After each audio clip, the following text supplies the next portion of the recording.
안녕하세요. 세상읽기의 심리학자 김태형입니다. 네, 안녕하세요. 류경환의 국제평화뉴스 류경환입니다. 네, 반갑습니다. 반갑습니다. 오늘은 예멘 얘기를 해주신다고 하셔서 네. 그 예멘 얘기를 한번 해보겠습니다. 예. 지금 미국과 예멘이 휴전을 맺지 않았나요? 예, 5월 초에 미국이 일방적으로 발을 뺐죠. 도망간 거죠. 쉽게 얘기하면 예. 휴전이지만 사실은 철수한 거죠. 도망친 예. 것이다. 아프가니스탄에서 도망치듯이. 예. 자, 그러면 일단 좀 그 사이에 예. 미국과 예멘 간의 이렇게 공방 과정 예. 그걸 조금 소개해 주십시오. 예. 5월 4일인가 이제 트럼프가 일방적으로 그 예멘의 오만을 통해서 그 예멘에 철수하겠다. 너희들이 공격 안 하면 우리도 이제 안 하겠다라고 하고 이제 항공모함 2대를 뺀 거죠. 처음에 들어가 있던 저 해리 트루먼하고 저기 칼빈슨. 칼빈슨은 얼마 전에 한반도에서 중동으로 갔다가 쫓겨가지고 갔다가 홍해에는 진입도 못하고 인도양 근처에서 얼쩡거리다가 그냥 이번에 다 같이 빠졌죠. 그러면 그 전에 말입니다. 네. 그 예멘이 홍해를 봉쇄했잖아요. 예, 그렇죠. 그러면서 계속 이스라엘로 가는 이런 배나 이런 것들을 네. 계속 공격을 했단 말이에요. 네. 트럼프가 야 너희들 자꾸 까부는데 본때를 보여주겠다. 네. 그래서 한번 대규모 공습을 한 몇 차례 했었죠. 그렇죠. 심하게 한 천여 차례. 천여 차례. 예. 많이 했네. 그래서 예멘 인프라나 항구 많이 깨지고. 네, 그렇게 공습을 엄청나게 했는데 뭐 별 재미를 못 봤나 봐요. 그렇죠. 공습의 효과는 뭐 별로 이렇게 잡히지가 않고 그 가시적으로는 효과가 그렇게 거의 없고 이제 오히려 이제 예멘의 반격이 또 이제 거세지면서 각종 이제 드론 그다음에 이제 미사일 공격이 계속 이렇게 항모를 괴롭히니까 미군이 계속 그 이제 피해를 입다가 전투기 떨어지고 또 뭐 MQ-9 드론도 20몇 대가 떨어지고 하다가 도저히 이제 그 무기도 고갈되고 이제 전비도 감당이 안 되니까 그냥 일방적으로 실수를 한 거죠. 그러니까 뭐 있는 대로 나름대로 폭격을 하긴 한 거 아니에요. 예. 미국이 한번 본때를 보여주겠다고. 근데 무기만 소진되고 네. 뭐 돈은 계속 나가고 예, 효과는 없고. 그렇죠. 그래서 이거 더 이상 안 되겠다 이거. 예멘은 계속 반격을 해오고. 네. 그래서 어쩔 수 없이 예. 철수했다 이렇게 봐야 된다는 그렇죠. 거죠. 예. 자, 그럼 미국이 입은 피해 중에서 가장 강한 피해, 심각한 피해는 뭐라고 볼 수 있을까요? 또 보시면 이제 그 항공모함이 해리 트루먼이 그 홍해 북부 쪽에 이렇게 예멘에 좀 떨어진 그 이집트 수에즈 운하 가까이에서 작전을 했는데도 불구하고 계속 이제 공격을. 예멘이 미사일하고 드론 공격을 하니까 뭐 일설에서는 마지막에는 거의 작동 불능 상태가 됐다는 얘기도 있었고. 항공모함이. 예. 그리고 조금 더 구체적으로는 이제 어쨌든 예멘이 이제 홍해를 완전히 봉쇄하고 그런 상태에서 이렇게 쭉 그 피해는 좀 뒤에 보시겠습니다만 그 화면에 보시는 것처럼 이 예멘의 수도 사나입니다. 네. 사나의 그 대광장인데 거의 그 매주. 이런 대규모 그 이스라엘 미국 규탄 팔레스타인 그 지지 시위가 열려요. 100만 명씩 모입니다. 이게. 100만 명. 예. 우리 한국하고 거의 맞먹으려고 그러는데요. 인구가 한 3천만이 안 될 텐데 이 가난한 나라에서 거의 매주 모인다는 건 엄청난 열기죠. 그러니까 그만큼 팔레스타인 대학살, 네. 인종 청소에 분노가 하늘을 찌를 듯이 높고, 그렇죠. 뭐 또 미국에 대한 투쟁 의지도 강하다 이렇게 예. 이제 봐야 되겠습니다. 예. 이런 식이 그러니까 이런 국민적 지지가 있으니까 예멘 쪽에서도 포기하지 않고 미국과 계속 싸울 수 있는 거 아니겠습니까? 예, 그렇죠. 이제 이런 그 예멘 안사룰라 전사들의 그 결기 같은 걸 보면 상당히 나이도 많은 분도 있죠. 네. 그런데도 거의 뭐 슬리퍼 신고 열심히 싸웁니다. 그리고 이슬람의 어떤 그 종교적인 의리, 그다음에 도덕적, 그다음에 인도적인 의리 이런 것들을 내세우면서 아주 격렬하게 이렇게 싸울 의지를 밝혀. 그래서 뭐 우리의 피가 팔레스타인 아이나 여성들의 피보다 고귀하지 않다, 똑같다. 그래서 어떤 피해가 있더라도 끝까지 싸우겠다. 팔레스타인 편에 서겠다. 이렇게 덤벼들면 참 깝깝하죠.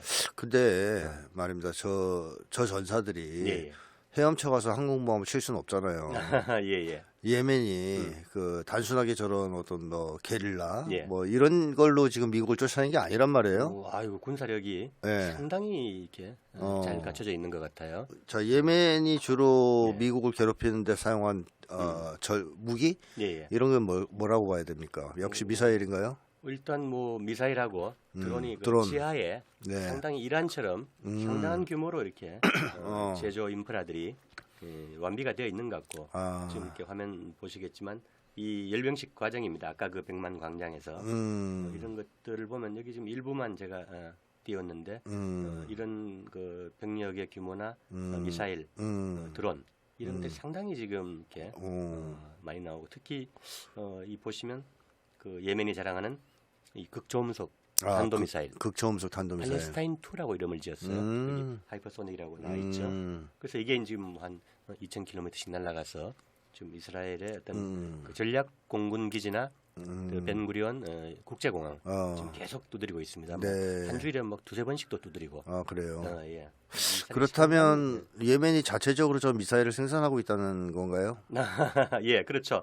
이것도 전부 이제 자체 생산한다고 하는데 어쨌든 이 생산 능력이 지금 그 미국 그 항모 전단하고 그다음에 이스라엘 전체를 위협할 정도로 위협하면서 1년 반을 이상을 지금 끌어오고 있는데 그 요즘에는 뭐 극초음속 미사일을 하루에 2발씩 발사도 하고 이런 걸 보면 또 뭐 줄피카르 계열이나 중거리 미사일들 쓰는 것들을 보면 생산 능력이 상당히 큰 것 같아요. 아, 그렇겠네요. 아니면 벌써 소진됐을 텐데요. 그렇죠. 그렇죠? 재고도 많이 있는 것 같고 네. 이건 또 이렇게 드론이죠. 드론. 드론은 이렇게 이스라엘의 그 자랑하는 요격망을 뚫고 2,000km 이상을 날아가서 이 두드립니다. 신기해요.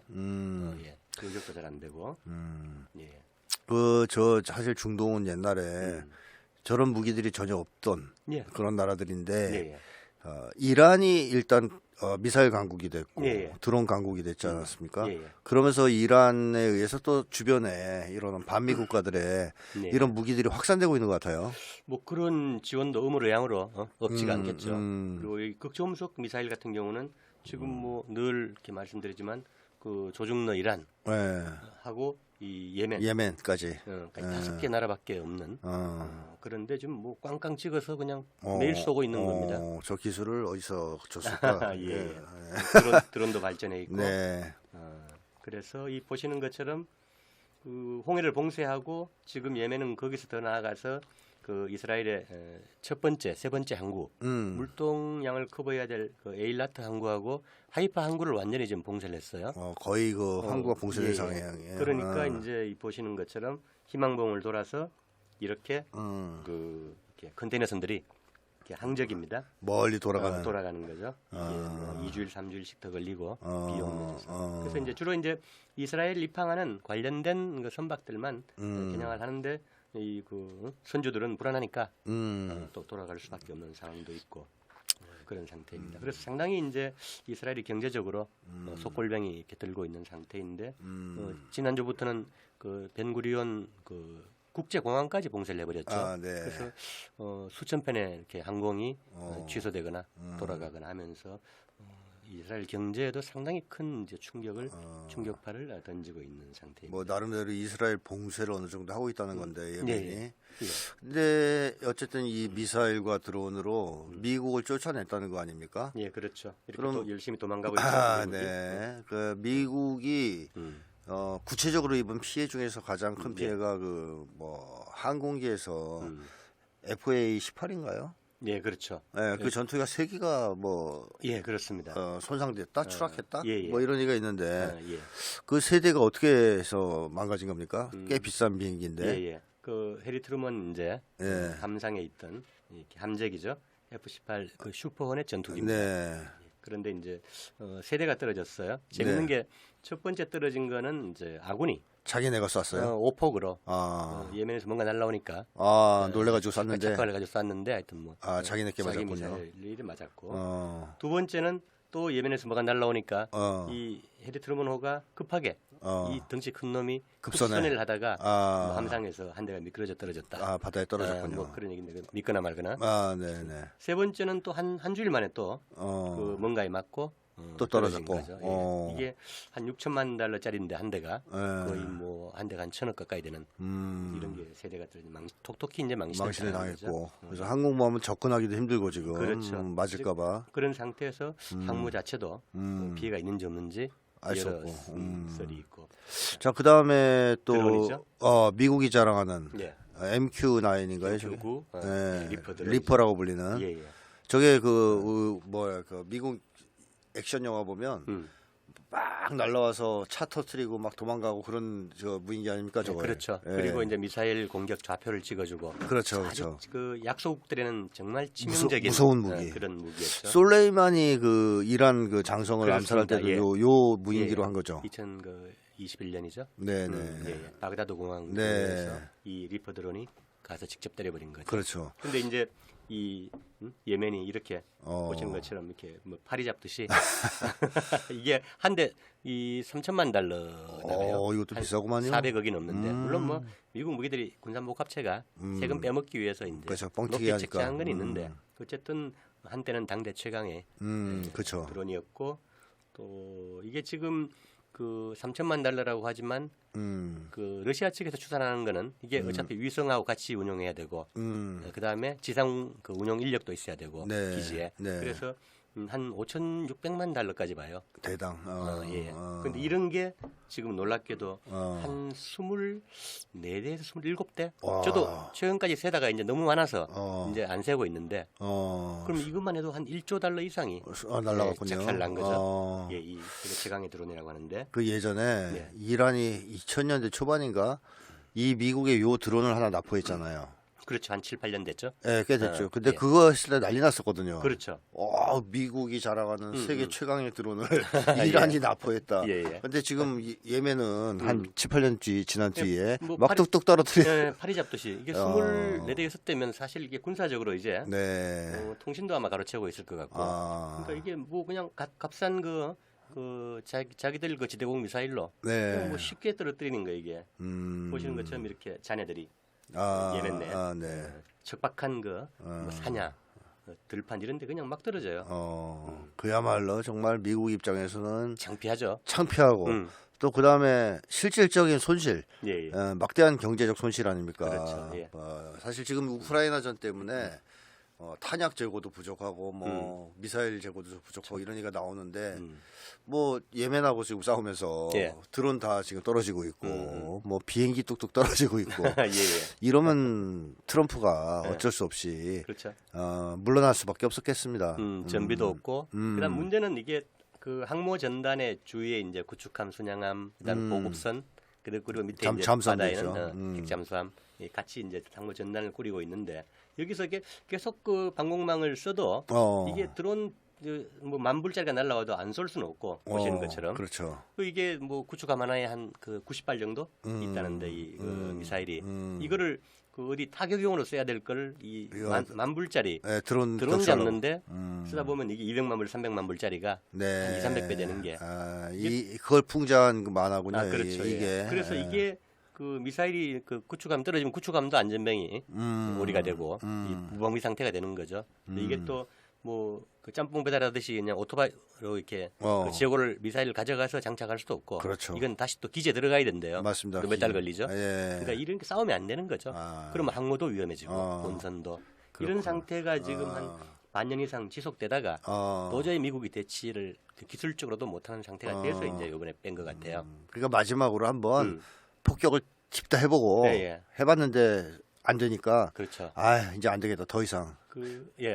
그 철수 직전에 한 2, 3주일 좀 심하게 폭격을 했어요. 네, 네. 언론에는 거의 잘 안 나왔는데 거의 뭐 그 예멘의 그 제1항구 호데이다 항구 그다음에 무슨 뭐 비료 공장 그다음에 인프라 그 가난한 나라에 마구잡이를 한 1,000회 이상 공습을 해서 민간인도 많이 죽고 100여 명 이상 죽고 했는데도 예멘이 더 이렇게 세게 받아치니까 이거 도저히 안 되겠다. 나오자. 예. 그래서 지금 이제 휴전을 한 상태죠. 네, 그렇죠. 일방적으로 미국이 쫓겨났다. 오만을 통해서 우리 이제 물러나겠다. 그냥 공격만 하지 마라. 이렇게 된 거죠. 그래서 지금 예멘하고 한 휴전 협정 내용을 보면 네. 미국 배만 봐달라고 끝난 거 아니에요? 예. 이스라엘은 모르겠다. 이스라엘까지 그러니까, 보호해 주는 건 아니고. 네타냐후가 충격을 받은 게 그거죠. 이 비겁한 놈. 왜 우리 배는 놔두고 니네만 살겠다고. 그러니까 이것만 봐도 예. 이번에 이 휴전이 미국의 패배를 의미한다는 걸 알 수 있습니다. 예. 만약에 미국이 이겼다면 네. 이스라엘 비롯해서 모든 배에 대한 공격을 중지하라고 요구했을 거예요. 그렇죠. 근데 지니까 예. 이스라엘 배는 알아서 하시고 쏘든지 말든지 예. 미국 배만 좀 어떻게 좀 해주세요. 예. 지금 이렇게 된 거 아니에요? 그래서 이제 트럼프가 이렇게 나가면서 일방적으로 철수하면서 이제 예멘이 항복을 해서 휴전이 됐다. 잘못했다고 해서 됐다라고 발표하고 나갔는데 이제 오만이나 예멘에서는 그게 아니란 거죠. 예멘은 오만이 그냥 그 미국이 간접적으로 그 공격을 중단하겠다고 전달해 와서 우리는 그냥 받아들였을 뿐이다. 그러니까. 그래 미국 배는 봐줄게. 예. 그 이제 아까 쭉 살펴봤지만 미국이 이제 예멘하고 거의 한 1년 넘게 붙었죠. 그래서 이제 전비만 해도 보시는 것처럼 10억 달러 이상. 그러니까 1조 몇천억. 실제로 한 2배 이상 될 겁니다. 네. 이게 항모 전단 하나가 하루에 600만 달러에서 800만 달러 이상을 써요. 네. 그것도 옛날 비용이라서 지금 더 늘었을 텐데. 그래서 아마 항모 2개가 일단 그 전에 아이젠하워가 있었고, 네. 그러니까 1년여 동안 한 항모 전단 3개가 투입됐었고, 미국이 지금 운용할 수 있는 게 항모 전단이 한 6, 7개밖에 없는데, 그러니까 이게 엄청 쏟아부었는데도 결국은 실패하고 돈은 돈대로 쓰고 망신당하고 물러난 거죠. 네. 그래서 그 미국의 그 해군 장성들이 그 2차 대전 이후에 미국 그 해군의 전사에서 가장 어려운 전투였다. 이번에 그리고 돈 이렇게 무기는 까먹고 정권은 효과는 없고 깝깝한 상태란 걸 아마 이번에 처절하게 느끼고 물러갔을 거예요. 그렇군요. 예. 자 사실 미국이 세계 최강을 자랑하고 뭐 전쟁에서 한 번도 진 적이 없는 나라라는 걸 자랑하다가 한국 전쟁에서 처음으로 패배를 했습니다. 예. 그래서 이제 뭐 클라크가 최초로 이기지 못한 전쟁에 휴전하는 불명예를 안게 됐다 이런 얘기까지 했는데 한국전에서 지상전에서의 심각한 패배가 있었어요. 그리고 연달아 베트남에서 또 한번 지상전에서 쓴맛을 봤죠. 예, 그리고 정규전 형태도 아니고 맞습니다. 그냥 뭐 공습 폭격 그렇죠. 제공권을 가지고 일방적으로 유린한 그런 전투 양상이었죠. 근데 어쨌든 그 당시엔 육상전이 있었단 말입니다. 예. 아주 많은 대규모의 육군을 투입한 육상전이 있었어요. 근데 그 두 번의 전쟁을 치르고 나서 미국이 육상전을 기피하기 시작하죠. 예. 그러면서 뭐 다들 아시다시피 해공군을 동원해서 먼저 그 나라를 제공권을 장악한 다음에 쑥대밭을 만들고 육군이 무혈 입성하는 예. 그게 이제 대표적인 이라크 전쟁입니다. 그렇죠. 근데 그때만 해도요 이 항공모함의 위력이 있었던 거거든요. 그렇죠. 이제 이라크만 해도 이제 그 2003년이죠. 네. 있지도 않은 대량 살상 무기 핑계를 대고 사기를 쳐가지고 이제 그 첫날 공습할 때 그 2,000km 밖에서 이제 그 토마호크를 한 320발을 쏩니다. 그렇죠. 예. 그래서 방공망을 다 날렸잖아요. 예. 이라크에 쑥대밭을 만들고 그다음에 이제 유유히 폭격하고 다 이제 쓱 들어가는. 예. 그러니까 그건 미국이 전쟁 양상 방식을 바꿨다는 건데 그 두 번의 지상전 패배 이후 해공군 중심의 전쟁으로 바꿨다. 예. 그리고 거기에서 핵심적인 역할을 담당했던 것이 바로 항공모함입니다. 그렇죠. 근데 이번에 예멘 전쟁을 보면요. 이제 그것도 안 되는 것이다. 예. 해공군 중심의 이 미국의 이 공격 전술도 안 먹힌다는 게 드러난 거 아니냐 싶은데요. 예. 다시 말하면은 이제 항공모함은 그 전쟁에서 그다지 큰 의미를 가지지 못하는 구닥다리 무기를 전락하고 있는 거 아니냐 하는 얘기가 나오는데 어떻게 보십니까? 예, 그렇죠. 일단 뭐 항모가 말씀하신 것처럼 그 이렇게 먼 거리에서 이렇게 전단을 구성해서 그 약소국들을 이제 쑥대밭을 그 만드는 게 지금까지 통했는데 이제 그 미사일이 등장하면서 미사일이 뭐 기본이 2-3,000km는 요새 뭐 쉽게 나가니까 그렇죠. 그리고 이렇게 회피 능력도 있고 이래서 이제 그 제공망을 이제 뚫고 들어가면 이렇게 바로 이렇게 깨지니까 특히 이제 해양 국가들이 그 원거리에 이렇게 전투에 나가서 이렇게 활용하기엔 이제 거의 효용이 다한 거다. 그리고 이 항모 전단을 보완하는 게 전 세계에 이제 약 한 750개, 800개 미군 기지인데 미군 기지 자체도 미사일에 노출돼 있기 그렇죠. 때문에 그리고 이젠 하나의 점으로 이렇게 존재하니까 크게 그 접근 전투에서 이제 이렇게 지원하기 힘들다. 네. 거기다가 이번에 이제 예멘이나 이란이 그 이스라엘하고 대립하는 걸 보면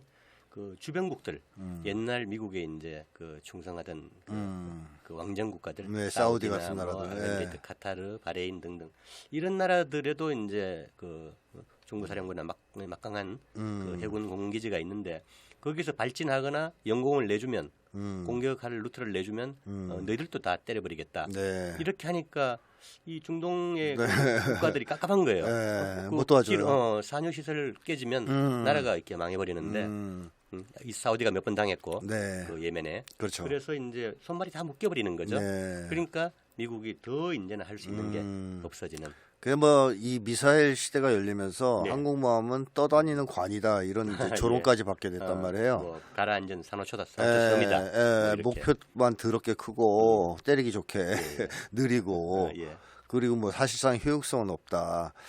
그러니까 이번에 이 예멘전도 그렇고 예. 우크라이나전도 그렇고 전쟁의 양상이 많이 바뀌고 있다. 네. 일단 그걸 알 수 있습니다. 그러니까 우크라이나전에서도 전통적인 무기들보다는 예. 드론 예. 뭐 이런 것들이 맹활약을 하거나 그렇죠. 예. 뭐죠 탱크 옛날에 있었던 뭐 아니면 뭐 비행기 비행기. 이런 것들이 예. 힘을 쓰기보다는 오히려 이제 드론 같은 무기들이 더 많이 활약하고 미사일이 큰 활약을 하는 예. 예. 그런 식으로 전쟁 양상이 바뀌었어요. 그래서 미국의 전함이나 뭐 전투기 말씀하신 이런 것들이 전부 이제 빨라야 이제 80년대 그 레이건 때 이렇게 이렇게 만든 것들이 많은데 네. 그게 이제 효용이 다 한 거죠. 어떻게 보면은 미사일 드론이 나오면서 그렇죠. 과학 기술이 세계적으로 좀 확산되면서 특히 이제 군사 무기들이 많이 그 평준화되기 시작하면서 상향 평준화, 네, 상향 평준화되기 혹은 시작하면서 무기의 민주화라는 표현도 있죠. 무기의 민주화라는 말도 있어요. 빈국들의 무기. 네. 예. 그러니까 예멘이라든가 뭐 이제 북한이나 뭐 이란은 이미 진작에 강국으로 올라섰고 그쪽에서는 예. 뭐 예멘이라든가 아니면 뭐 이제 앞으로는 중남미 국가들도 무장할 수 있단 말이죠.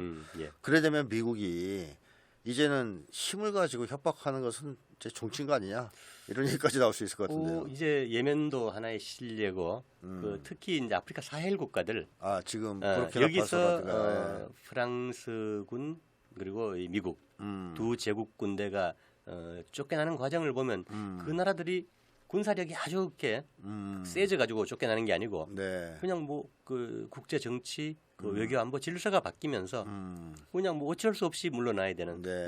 옛날처럼 침략도 마음대로 못 하고 그렇죠. 그런 아마 이렇게 정치 질서의 이렇게 변화도 크게 보탬이 되는 것 같아요. 그러니까 뭐 정리하자면 미국의 군사 패권이 네. 이제 거의 이제 종을 쳤다 예. 이렇게 이제 볼 수 있겠고 반면에 예. 자주 국가들 네. 혹은 다국화 진영의 이 군사력은 네. 비약적으로 장성 강화되고 있다. 예. 그러면서 그 나라들이 또 연대를 하기 때문에 네. 미국이 장난질을 치기가 매우 힘들다. 훨씬 큰 시너지, 예, 보호막이 형성이 되는 그렇습니다. 거죠. 브릭스도 그렇고. 이번에 뭐 쿠르스크 침공에서도 보여줬듯이 네. 러시아만 상대하는 게 아니고 또 이제 북이 파병을 해가서 도와주는 조선까지도? 그런 상황까지 오기 때문에 예. 상당히 어렵다 이렇게 네. 이제 봐야 되겠습니다. 그 이번에 이제 사헬 지역의 아프리카 이 부르키나파소 젊은 대통령 트라우레가 잘 나가고 있죠. 네. 그러니까 미국이나 프랑스가 얼마나 배가 아프겠어요. 암살을 하려고 계속 막 암살 예. 18번씩 암살 시도하고 하니까 이 북에서도 조선에서도 한 700명씩 그냥 특수부대를 파견했다고 하고. 그거는 어떻게 확인이 된 겁니까? 아니면 설입니까? 뭐 일단 그 유튜브들에서는 그런 소문이 있다. 예, 계속 나오고 있고. 그다음에 이제 그 푸틴도 러시아도 부르키나파소의 그 5만 명의 군대를 훈련을 시키겠다라고 발표를 했고. 네. 그다음에 이번에 이제 전승절 때도 그 트라우레 갈 때 비행기를 다 내주고 네. 보위하고 근접 보위하고 이렇게 보호하려고 노력을 하면서 계속 그 아프리카의 새로운 그 혁명 지도자로 그 상징으로 띄우는 거죠. 띄우는 건 예. 아프리카의 중심으로 예. 아직 나이도 젊고 그렇죠. 이제 38살인데. 옛날 같으면 네. 미국이 벌써 암살했을 거거든요. 그렇죠. 예. 뭐 가다피나 그다음에 뭐 루문바나 그렇죠. 뭐, 아yen데처럼. 다 그렇게. 그런데 지금은 암살을 못하는 오히려 암살을 하려고 테러리스트를 지원하자 예. 러시아가 군사 지원을 하고 네, 예. 또 뭐 소문일 수 있지만 네. 북에서도 뭐 도와주기 위해서 네. 파병을 하고 그래서 구체적으로 이제 그 나이지리아나 그 사헬 지역에 보코하람, 네. 그다음에 아이시스 이런 알카이다 계열의 그 분리된 이렇게 테러 조직들이 물론 뭐 서방이 다 만들고 키운 거죠. 그렇죠. 그런 조직들이 최근에 이제 판판이 터지고 있거든요. 아, 막 그래요? 1000명씩 그 괴멸되고 그래요. 하는 것들을 보면 이제 이 서방의 끈들도 약해질 수밖에 없고 노골적으로 이제 지원을 못하기 때문에 그래서 이제 그다음에 이제 이런 개별 나라들이 훨씬 더 대처력이 강해지고 또 외부의 지원도 지원을 있고, 받고 예. 훈련도 받고 이렇게 하면서 이제 힘들이 동시에 커나가는 것 같아요. 동반해서. 그 부르키나파소 사람들이 예전에 그 시위할 때 그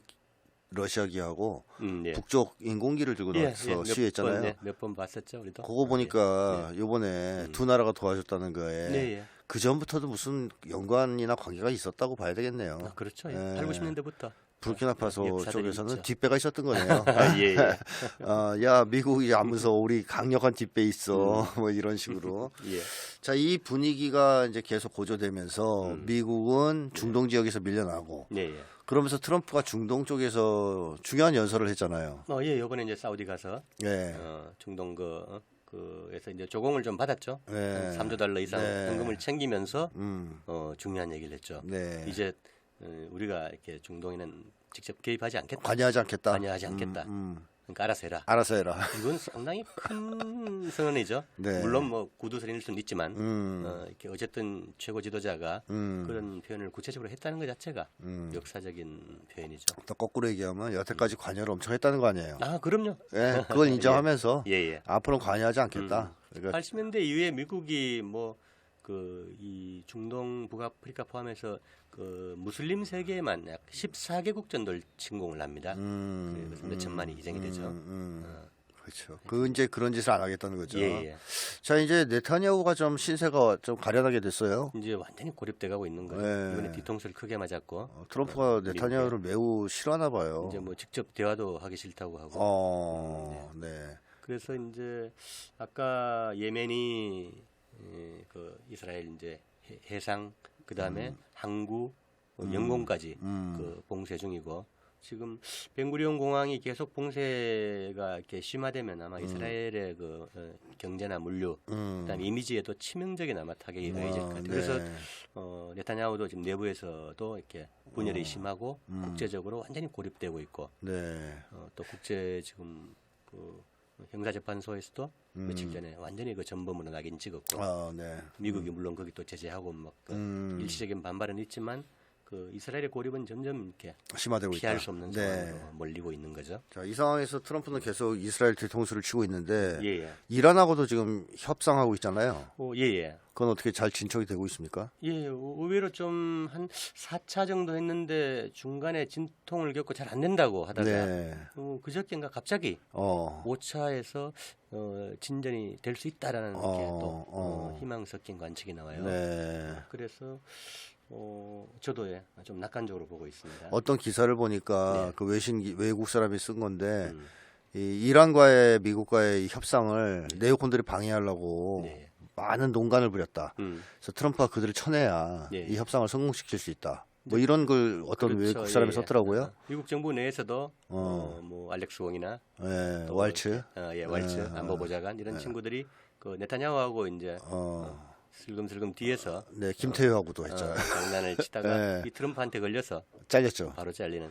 그게 보면 뭐 트럼프가 아직 국방부나 또 네오콘 계열의 그 완벽히 장악은 못 하고 있어도 네. 어쨌든 일기 그 집권 때보다는 강하게 문제가 생겼을 때는 바로 정리해주는 그러면서 그 자신이 약속했던 어떤 큰 그림들 뭐 겉으로는 뭐 온갖 호세들을 온 지구촌에 관제 전쟁부터 막 그 복잡하게 이렇게 문제를 파생하지만 큰 흐름에서는 이제 우크라이나 완전히 이제 포기했고 이제 손 떼는 겁니까? 러시아의 완전한 승리로 뭐 사실 확정이 돼 가고 있고 안 될 수가 없는 상황이에요. 네, 그렇죠. 더 이상 어떻게 할 수 없는 나토 32개 나라가 붙어도 못 이기는. 못 이긴다는 게 드러났기 때문에 이제 우크라이나 정리됐죠. 그다음에 사헬 쪽에서 완전히 이제 쫓겨났고 프랑스 포함해서 미국도 그리고 중동이 이제 조금씩 손을 떼고 있고 그러면서 그 극악한 이스라엘의 학살 이런 그 시온 정권들을 이제 조금씩 고립시키고 약화시켜가고 있고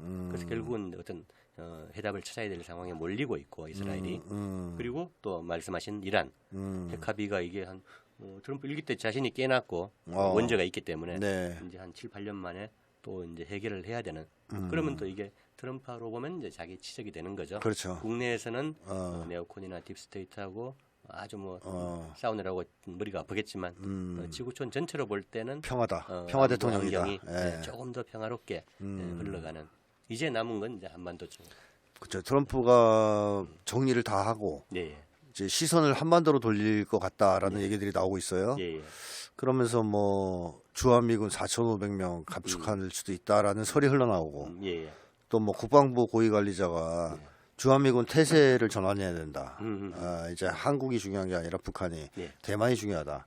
뭐 이런 얘기도 하면서 북미 관계를 또 개선하려고 하려고 하지 않겠느냐 하는 이 기사들이 많이 나오고 예측들이 나오는데 어떻게 예. 보십니까? 트럼프가 그쪽에 이제 손을 댈 거라고 보십니까? 일단 뭐 그 트럼프가 그 집권 2기도 내년 그 여름 그 7월 정도 250주년 건국기념일을 지나면 이제 그 2년을 거의 돌기 때문에 레임덕에 빠질 수도 있고 그렇죠. 지금 특히 이제 조미 관계 개선 부분은 지금 가장 사활적인 그렇죠. 이렇게 시간이 미국 편에 있는 게 아니기 때문에 어쨌든, 쫓기고 있죠. 예, 미국 쫓기고 시간에. 있기 때문에 타이밍을 봐서 빨리 이렇게 들어가야 되는데 출발선은 이렇게 넘어야 되는데 아직은 이제 우크라이나나 중동이나 이렇게 발이 묶여 있어서 이제 좀 그렇지만 어쨌든 뭐 다들 예측하듯이 이제 이번 가을쯤에는 어떤 늦어도 대화가 시작될 수도 있다. 시작될 수 있을 것이다 이렇게 많은 사람들이 보고 있어요. 네, 오늘 빅터차라는 사람이 네. 또 뭐 글을 포린 폴리스인가 뭐 거기에다가 네. 글을 올려서 트럼프가 심각한 양보를 할 수도 있다. 오. 위험하다. 예, 예, 이제 예. 그 사람은 욕하는 거예요. 음. 트럼프를. 그러니까 트럼프가 이 북과의 관계 개선을 위해서 네. 주한미군을 뺄 수도 있고 예, 예. 무슨 짓을 할지 모른다. 뭐 거의 이제 그런 쪽으로 썼더라고요. 예. 그 사람도 약간 매파 아니겠습니까? 네오콘이죠. 네오콘이잖아요. 예, 예. 그러니까 이제 네오콘 쪽에서 경계를 하는 것 같아요. 네. 트럼프의 움직임들이 이제 예, 나올 예. 것 같아서. 자, 그렇다면 어쨌든 트럼프는 뭐 평화 대통령이라기보다는 안 되니까 네. 그냥 빼는 대통령, 도주 대통령 정도 네. 될까요? 네. 예. 그러니까 사실상 트럼프가 뭐 진짜 평화를 사랑해서 우크라이나에서 손 빼는 것도 아니고 네. 예멘을 사랑해서 손 빼는 것도 아닙니다. 안 되니까 도망치는 거 아니에요? 예, 예. 현실적으로. 미국이 연착륙하고 네, 본토의 안보 위기를 해소하기 위해서 불가피하게 그렇죠. 밀릴 수밖에 없는 네. 이제 그런 상황이다. 그러니까 다만 네오콘하고 다른 점은 그때 현실을 빨리 파악하고 네. 야 이거는 싸워서 안 될 것 같아. 예, 또 예. 손해가 너무 클 것 같아. 그럼 무리하지 않는다. 음. 트럼프는 그럴 예, 경우 예. 이제 물러나 버린다. 그런데 네오콘들은 그럴 경우에도 뭐 미친 듯이 덤비는 그런 게 있지 않습니까? 예, 예. 이제 그런 데서 차이가 있는 거겠죠. 예. 자, 그래요. 그러면 그런 정도로 국제 정세에서 예멘 문제를 다뤘고 예. 혹시 또 우리가 주의 깊게 봐야 될 뭐 국제적인 이슈가 있을까요? 그 미국의 일각에서 이제 그 일단 어쨌든 뭐 이렇게 조미 예. 관계 개선을 위해서는 뭐 이렇게 주한미군 감축 의제나 또 여러 가지 실무적인 안들을 계속 여기 흘리면서 또 이게 양날의 칼이죠. 어떤 부분에서는 또 뭐 동맹수탈, 네. 방위비 착취 이런 걸 더 하기 위해서 뭐 될 수도 있는데 지금 미국이 뭐 그럴 상황은 아닌 것 같고요. 네. 추세적이기 때문에. 예. 어쨌든 앞으로 그런 그 신호들이 점점 더 이렇게 예민한 신호들이 나오면서 아마 이렇게 대화의 계기를 찾아가지 않을까. 네. 좀 조심스럽게. 그래서 뭐 가을께 정도는 네. 늦어도 조미 간에 또 북미 간에 네. 대화가 시작될 가능성이 있다라고 지금 평가하시는 거죠. 예, 예. 그런데 이제 그 오늘 뭐 미국의 항공모함 시대가 네. 종말을 보였다라고 이렇게 저희가 얘기를 하고 있지만 그 이제 최근에 문제가 된 거는 우리 문제로 보면 그 이 브런슨이라는 자 주한미군 맞습니다. 사령관. 그 사람이 또 항공모함 얘기를 했어요. 예, 예. 유엔 사령관 가짜 또 모자까지 쓰고 있는 친구가 네. 군인 신분으로 그 한국이 일본과 중국 사이에 떠 있는 항공모함이다. 그리고 아직 선출되지도 않은 자기 정부가 뭐 한미동맹을 어쩌고저쩌고 하면서 기로에 서 있다는 또 예, 예. 아주 뭐 그냥 본인이. 내정 간섭 발언을 막 해요. 이건 뭐 심각한 주권 침해이자 네. 내정 간섭이죠. 이런 게 발언들에 대해서는 저희가 좀 경각심을 가지고 정확하게 그 대응을 하고 이게 그 우리가 참 그 국제적으로 보면 그 최악의 이렇게 동맹 조약, 한미 상호 방위 조약이나 행정협정 네. 이런 것들 조항에서 군사기지 마음대로 그냥 미국이 쓸 수 있게 하는 상황에서 이제 7, 80년을 흘러오고 있는데 이런 상황에서 다시 이제 그 최악의 한미 상호 방위 조약에서도 주한미군의 작전 범위는 이렇게 한반도 영내로 제한돼 있고 더구나 한국군이 그 미중 그 대결에 그렇죠. 분쟁에 어떤 뭐 핵 총알바지 이런 걸로 끌려 들어갈 수 있는 그 위험천만한 주장들이 이렇게 미국의 군대 장성 입에서 함부로 나올 수 있다는 것은 참 충격적이죠. 뭐 그러니까 쉽게 하면 예. 브론슨이 한국을 그야말로 뭘로 봤냐, 예. 아, 그야말로 식민지로 본 거 아니냐 하는 얘기가 나올 수밖에 없어요. 예, 예. 남의 나라를 항공모함이다 이거는 우리가 중국과 싸울 때 쓰는 네, 예. 이따위 망언을 했다는 것은 있을 수 없는 바람이죠. 아, 그렇죠. 자신들의 항공모함은 쫄딱 망해서 지금 예, 그러니까 이렇게 땅 항공모함을 쓰겠다는 거네요. 예, 공짜로 쓰겠다는 거죠, 그것도. 그래서 뭐 또 미사일 맞게 만들겠다는 네, 건데 여기 또 준석이가 한국은 미국의 변기창이 되어야 된다고 그런 3차 토론에서 망언을 또 했습니다. 예, 예.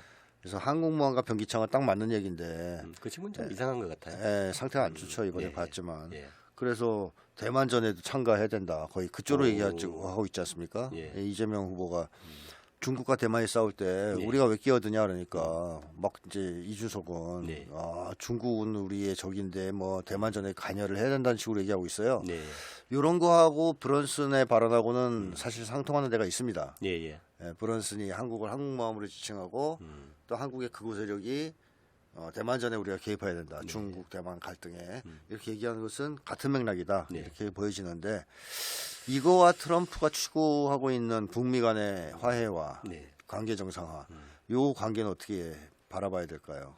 일단 트럼프가 그 전 세계에서 미국이 입지가 약해지면서 이제 발을 빼는데 그러면 그동안 이제 뜯어먹던 데가 이제 없어지잖아요, 저는. 네, 그렇죠. 그러면 가장 만만하게 수탈할 수 있는 데가 결국은 뭐 일본, 한국, 예, 독일, 대만 뭐 이런 데. 대만, 예. 호주, 뉴질랜드 정도 이 정도인데 그런데 이제 한국 같은 경우는 그 우리가 이제 분단 구조에 있고 또 쭉 계속 말씀드리지만 이제 조미 관계 개선이 필요한 상황이기 때문에 그 남쪽을 끝없이 이렇게 수탈하고 핍박하면서 북과 이렇게 관계 개선을 위한 대화에 나설 수 있을까?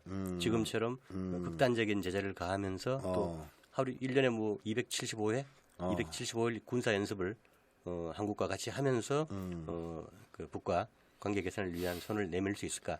그건 그 말이 불가능하죠. 안 되죠. 네, 네. 예. 그래서 이제 계속 양날의 칼이라고 하는데 아마 그런 면에서는 이제 그 다음 우리 조금 민주적인 정부가 들어서면 아마 자주적인 대도 이렇게 더 이렇게 세워야겠지만 미국 입장에서도 지금 같은 그 무모한 그 강경 정책만으로는 새로 이렇게 활로를 뚫기 어려울 것이다. 네. 그런 면에서 조금 약간 숨통이 트일 여지가 있을 것 네. 같습니다.